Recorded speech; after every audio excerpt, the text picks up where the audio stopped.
Akiaria thukuru wa sekondari wa Arutwo Kangaru vindi amasindano ma kivururi ma mithako na ngerekano na sendema.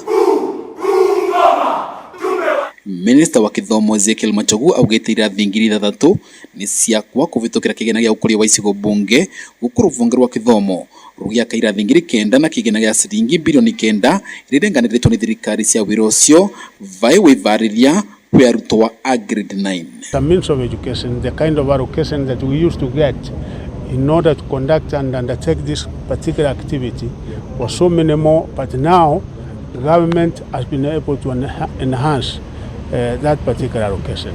Wogu MACHOGU ni uthiritie nduma iraira ivo kuri arutwo wa grade 9 ni makuthomera agikanyiriria ati arutwo acio ni mathomera thukuru-ini cia muthingi kuria irathi icio irakwa na wavo thirikari ni kwandika arutani ngiri mirongo iri a JSS. Process of recruiting our teachers, and not only that but also employing more additional teachers.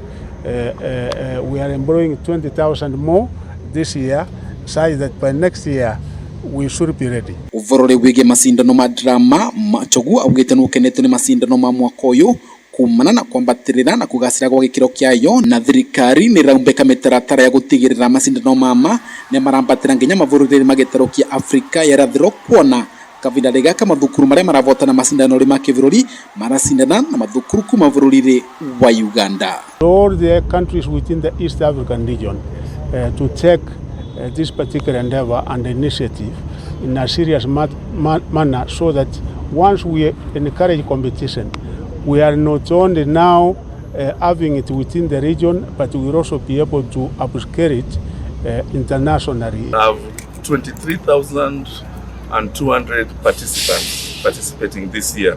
Last year in Mombasa, we had only 15,000. So you can see the exponential growth of the participants. Masindano ma mwaka uyu kuma mambiriria tariki 8 ni mavotete kuthondeka mwigano wa milioni 1.3 kuvitukira nenda cia ukinyaniria uko mbesa makiri gitanyo kuthondekwa ugo mithako irathi na mbere na kuonekana na wa musindani muthiari akakinyirwo ni gicunji kia mbesa icio kuringana. Sababu ya kusikana na hii drama festival is because we are developing tax morale from a young age. You know, one of the biggest problem we have as a country is we have very low tax paying culture. If we start educating our young ones from a young age, then they grow knowing paying taxes is a civic duty. Vandore Vakameme TV ni sukuru wa sekondari wa Arutwo Kangaru kaunti ya Embu ni Beta Dennis Fundi.